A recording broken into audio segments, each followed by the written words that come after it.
Bu erkak, er emas, avval erkak. Er yo'q, erkak bor. Chosmi?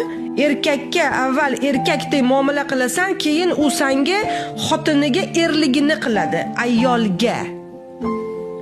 Biz rollarni avval ajratib olishimiz kerak. Ana bu fahm. Keyin ketdi farosat. Keyin uje tushuniladi ona sifatida farzandga qanday muomala qilish. Sen ering bilan urushib kelib, xotinligingni bolalaringga qilma. Sen bolalaringning yonida xotin emassan, sen onasan. Shu o'zgarishing kerak.